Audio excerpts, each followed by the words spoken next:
different mid laner, surely for JDG. What will be that mid laner? They can still go for... Or an Alistar? They can go for the Vladimir themselves, actually, because Vladimir is actually a very good pick for their composition. But instead, they will be prioritizing Ornn, which is one good way to engage on your opponents, especially knowing that, you know, their Dragon Lane did win that 2v2 skirmish, right? We have to remember there was a lane kill as well on the bot lane, so it was not just the top lane that suffered a lane death. Even the bot lane did suffer something. Yeah, they're picking up the Zoe just for them to have a counter if ever JDG would be picking up the Vladimir on their side.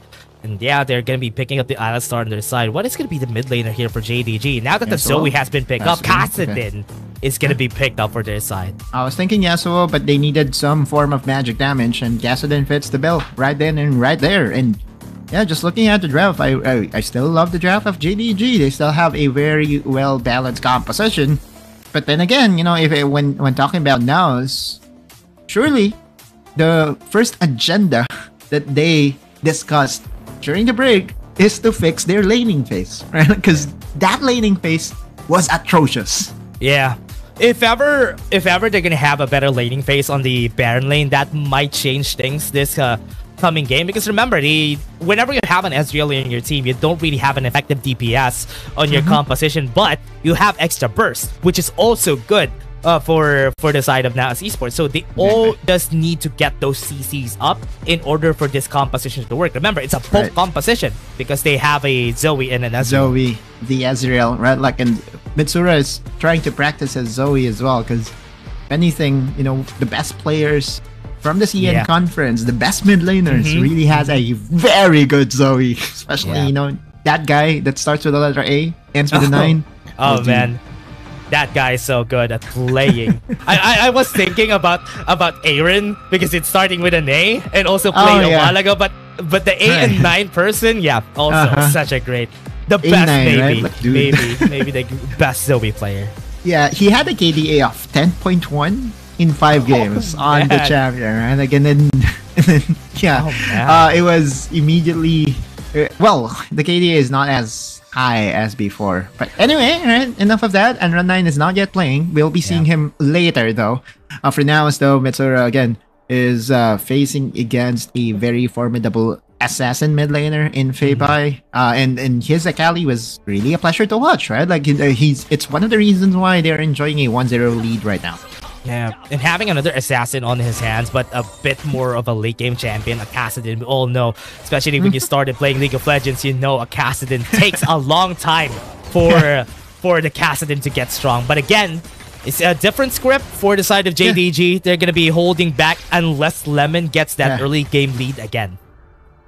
Can I be honest? My first impression of Kassadin, you know, dating back to the League of Legends PC days. Oh, yeah. Champion sucks. Like, oh yeah, exactly, right? Like when it started to, exactly, right? Like, and then after studying the game, after playing the game a whole lot, turns out, you know, there are different ways of playing champions. Some of them you have to wait for your power spike to come in for you to be effective. Not every champion you can duel pre-level 6 or pre-level 5. So that was my mistake back then. But yeah, that's just me. Yeah, and also I was thinking when I first saw Kassadin, very good, but again, bot lane though, already starting to fight. Max could be stunned here. It's a good thing they had the slow. And now NAOS wouldn't be able to just push through. Exhaust is going to be used already on both sides. Might be able to turn down against Mirmo, but that's going to be an arcane shift away. Oh, was that just that? Was it just the Arcane Shift? Yeah, I think so too. But yeah, NAOS is definitely feeling aggressive right now. That 2-man knockup coming in from Margot was beautiful. And it's not as bad as it was from earlier. Now Fate and company, Mitsura is actually less than half health. Very critical in health total against Feibai, no less. Look at the chase coming from Fate. So much damage coming from this guy. Tops Ignite, and now top side. He needed this Ignite, and that's why he got the solo polo. As returning the favor, Calm, this time, right? In round number 2. Yeah, sure, you may be able to get that first KO, but here in round 2, game number 2, what is Lemon doing? Yeah, that's, do you know the ruler recall? That costed him the game. When he died? Yeah. Yeah. That's it. Yeah. Yeah. Yeah. Sad United, by the way. Recall right there. But again, NAOS, oh no. This is going to be one more, at least an answer for the side of JDG. Marco's going to be taken down. Ooh, okay. Well, that turned out better for NAOS because they were not able to give the kill over to Barry, and it was Max getting that kill for himself. That was definitely the very definition of a sacrificial cow. There's no way NAOS will back him up at that point, and that was the Stand United being used offensively by JDG. Yeah, and now with a 1-for-1, not much leads coming in from JDG, but from what we're seeing, Fate would want to go for a gank on the bot side of the map. This could be... Okay, never mind. He's not going to go through. Yeah. Definitely also spotted by a ward here is Margot using the Hextech flash to possibly make a play, or is just faking it, but there is still a vision ward around the area. JDG is playing it safe right now. And not to mention that they do have a lot of summoners, so if there will be a visit from Fate, it's just going to target down their summoners, not really try to kill them. Yeah. Use the true shot barrage. There's an angle for Mirmo to just go back here after clearing the wave. But yeah, he's gonna go back after that. Yeah. Very early execution is calling coming in from Calm, right? Like heavy investment on the trading item, Grievous Wounds. And he's not going to be able to delay Lemon this time. Lemon will be able to recall and buy some more items for himself, but it's clear. Calm has found his touch once again in game number 2 and is getting the lead. By the way, there is a very early lane swap being done here by JDG. Instead of sending their duo onto the mid lane, they decided to send their duo onto the top lane, which means that they definitely will go for a Rift Herald priority. So good job by Fate in getting that vision, because that will be very vital in any upcoming team fight. It's going to be important for them, but now Lemon starting up in the bottom side of the map. And as we're seeing, both of them are going to be answering with that they're also going to go to the top side of the map. Cancels out Fate. That's perfect timing for them to start the Rift Herald on the side of JDG. Exactly. It basically delayed the jungler, but are they aware that it was Fate that they delayed? That's the question, right? Like, oh yeah. Now, JDG will be going for the Rift Herald play here. This could be a very early 5v5. 5v5s is not what you want as a Shen at this point in time, right? Because your Stand United is just going to be a shield. Yeah, and they don't really want to fight. They have a Kassadin for a mid laner, so they won't be able to win this fight even if they try to. Calm is now in a sizable lead, so he knows that he can win this fight if ever he needs to. Stand United is going to be used, and they're just going to be securing this Drake because they can't take that Rift Herald. Yeah, it's a 1-for-1. And again, the wiser decision for JDG is to not fight at all. Meanwhile, Barry is actually enjoying a lot of tower plates on the top side. Yeah, it's just taking plates for free, but now mid lane, it's not going to be taken down here. They're just going to be taking some plates for themselves. But now with the wave on their side, they might be able to push in. They have the Call of the Forge God. They're going to go for the backline. Fate is going to be chased down, but Margot is going to be the target. Really early, tries to go for a headbutt, but Max is going to be his target. Gets the stun. I think this might be a kill right there. Max is going to be killed. Yeah, that's one kill to the side of NAOS. And they are being proactive right now. But more importantly, I still believe that JDG made the better play out of there, right? Like, just the fact that they were able to defend the tower in the mid lane is a big positive for JDG. Yeah, Fate is going to be discovered here by Ones. Doesn't have a lot of damage just yet. They can go for a push here if ever they need to. Right now, Feibai is going to go. Onslaught of the Shadows was used. Mitsuru is going to follow through. Great battle. Sorry, but right now, the Lightning Crash has enough damage to get the kill onto that jungler. Feibai dealing so much damage. One more Rift Walk could be the end of the life of Mirmo. They're going to go for the taunt. They got it on Margot, and now things have turned around in favor of JDG. That's a counter play by JDG, and they will be taking down towers as a prize on the top lane. Even the mid lane has been defended here by JDG. NAOS, I believe it was Fate being caught out of position, right? Like right here, right now, that's the best possible collapse coming in from Feibai. But Fate was trying to predict the taunt coming in from the Shen, was able to sidestep away, wasn't enough to save his life. And again, JDG, especially with a fresh level 9 Kassadin, they were able to chase them down. Chase down potential of this guys is still a win condition by them. Really surprised in how much damage Feibai could deal in the mid game.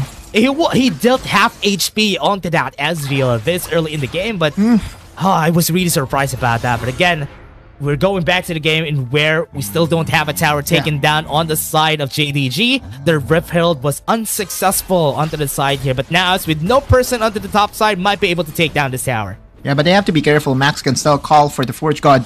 And a follow through by Lemon is definitely not something that you want to face, especially as, you know, their summoners are currently down at the moment. They also do not have a tower to protect them. So this is going to be a very long lane, which means that if JDG runs them down, it will be a very easy set of kills again. What's hard about this is from what we're seeing, the roads. Wait, Mitsura is going to be chased down, though. He still has the flash. Yes, actually, Margot might be their target after that, but they're not going to continue. But back to my point a while ago, great rotation that they're doing on the side of JDG. I think NAOS Esports was a bit late. Whenever Lemon goes to the other side, he gets resources. That's why he's not denied of that advantage from Calm a while ago. Exactly. Now for Mandive. Yeah, goes in for Calm. He's not going to be able to deal so much, but right now I think he's going to be dead. It's a good thing he has a bit of healing right there. Now he's going to survive. Okay. So NAOS was able to successfully defend, but I agree with you, right? Like the rotations by JDG is definitely faster than NAOS. Right? The fact that Calm was able to win his lane from the first few minutes of this game, and JDG surprising them by sending their duo on towards the top lane, really threw off NAOS's game plan at the early stages of this game. And you look at the benefit, right? Like JDG is currently enjoying a 1.5k gold lead. Yeah, one would say that it's a very low gold lead, but you have to remember that NAOS did not prioritize the dragon. So, you know, at this point in time, it is expected that they should have the lead, right? That's true. Yeah. But they still don't have it, though. Just also because of the tower that they have taken down on top side. And getting advantage onto Barry on a 7.6k gold. Yes, weak side. Lemon is going to go weak side here in this game. But it's still going to be okay because you know how much damage he could deal once he gets that second item. Exactly. Max, by the way, already has a completed Warmug's armor. Meanwhile, Margot prioritizes the plays here. Yeah, he's just going to be dashing away. Okay. Yeah, and he doesn't need to do anything much. The dragon is going to be up in 9 seconds. Yeah. We already have Fate in position here. Yeah, it's all about the vision game right now. Now they need to plant some vision. They need to help out Mitsura because the best way to help out the Zoe is to plant vision deep into the territory of your opponent. That way, Mitsura will be able to, or the Zoe will be able to find his spokes onto the primary target. But, you know, so far, JDG has done a great job in controlling the vision game. No wards as of yet in the blue quadrant of JDG. Yeah, and now to the bottom side of the map. Want to go for the Infernal Drake. Okay. From what we're seeing now is wants to go for it. They go for Fate. Also, the Shadows was used. The slowdown coming in from the Cold of the Forge God is going to end his life. No more jungler on their side. They're chasing Mitsura. And now Mirbo is going to be the next target. The Arcane Ship was used a while ago, so he doesn't have anywhere to go except down under 6 feet. And Tom is going to be the next target here. They're going to go for the Ace, and they're going to go for the Dragon. JDG very proactive, and it does appear that NAOS did not anticipate that all-in engage coming in from one. You see that taunt into a flash, basically making sure that Fate is not going to be able to escape is Feibai plus the Call of the Forge God. And at that point, you know, NAOS's members, they were also scattered and there's no defense left for Mitsura. He just got sniped away. Good thing Calm was still able to get the head of Barry, but it's clear that with that ace, JDG is again back out on top. Yeah, JDG got the advantage now, 4.2k gold lead.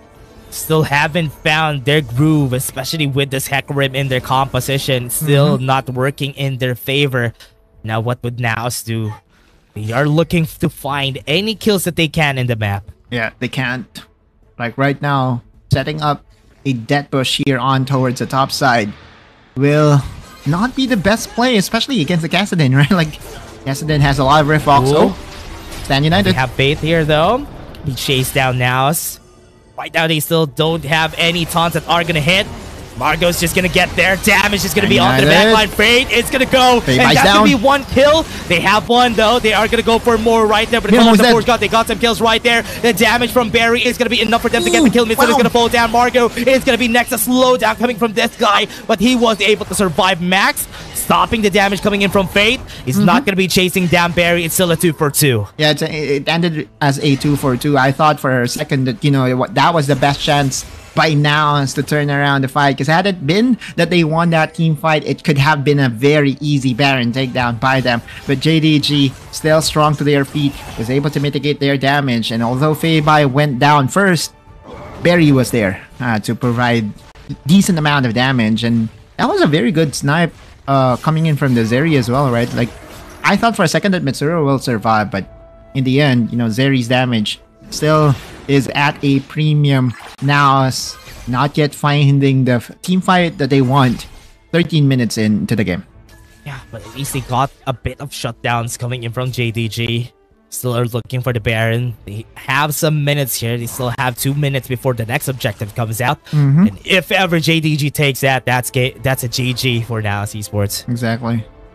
Feibai also has completed his crown, which means that it's a lot harder to really take down this Kassadin. Inches away from level 13, and finally, Feibai is at level 13. Oh no, that's a very scary Kassadin now. Yeah, 1v1 against Calm though. They have the Ignite on the heads of Lemon. Still are not going to be able to take the kill. One stun to definitely end his life. They're taking the Baron. They have vision on this side of the map. They know that this is happening. Fate might be able to go for the steal. That's going to be the call of the Forge God. And he wasn't able to steal it in the end. And JDG takes that. And the Baron is going to be theirs. That's the 50-50 heading over to JDG. Calm meanwhile. Oh no, that's going to be a very easy setup though. Okay. Ruthless Predator was able to shut down that Lemon, or rather the Stand United shield that they had there. Calm to go in, but here comes Max. And they have Barry onto their side. Minnesota's going to fall down, but the back line though, Calm was able to get the kill. And they might be able to go for more. 2 members right here. Margo is not going to survive once. It's going to take him down. And 1 more is going to be killed. Now it's just going to be running away for their lives. And all the time, JDG's Feibai was left on the top side. Will be able to take down this tower. And wow, okay, JDG. Baron buff, multiple towers, multiple kill lead as well. Will also be in the position to secure the soul of this game, and that I think is it, right? Like now, as regardless of the preparation that they put in trying to get this win against JDG is again finding the right fights for themselves and is finding the objectives that they wanted. Yep, this tower in the bot lane is also gonna fall, even with Max falling down. That's already an objective down and a map control again for their side. No damage on Max. Max was saying, "What are you doing, bro?" Yeah. Man. He's currently 3k ahead of Marco. 3k ahead is Barry as well, and this is just Calm being the only positive point for now, and oftentimes it's not enough. Outside of the shadows, 3 ultimates have been used just for them to take that kill on the top side, just for them to get something out of nothing. But this Drake and this Soul is going to be taken by JDG. More defense as Mountain Soul joining JDG. So the elusive question, who's going to kill, or how are they going to kill Feibai with the Mountain Soul, is the question for NAOS. Top side, they're gonna go and try for a push here. It's for them to get a bit of a map control. Call it the Forge God gets 2 on the knockup. They have 1 member right there. They got the taunt on 3, and perfectly timed now. It's just gonna fall down 1 by 1. Miramo can't even flash away, and that's gonna be the end of it now. It's just gonna be taken down, and this 4 members could definitely just end this in the mid lane. Yeah, that may just have done it, right? Like, they don't need the Baron buff to finish this game. They do have the Mountain Soul. There is enough wave clear, sure, by Mitsuru, but if he even attempts to go for a Battlestar combo, I feel that Feibai will just go in and try to assassinate the Zoe. JDG will march down the mid lane, take down this tower for themselves. Yeah. Super hard for them to do anything here this game, though. NAOS Esports wasn't able to do much. And knock up right there is just icing on top of the cake for them to win this game. Mitsura is going to be next. Flashes in to get the kill, but he might be able to turn things around here. Lemon is just going to end this game. JDG is still alive in their playoff chase. Positive 3 points for them means that depending on the results of the games of the other teams that is also trying to go for the playoff spot, there is still a slim chance of them qualifying themselves on towards the top 8 spot. The other teams are Weibo Gaming, FPX, J Team, and Woohoo Gaming, right? So if they end up opening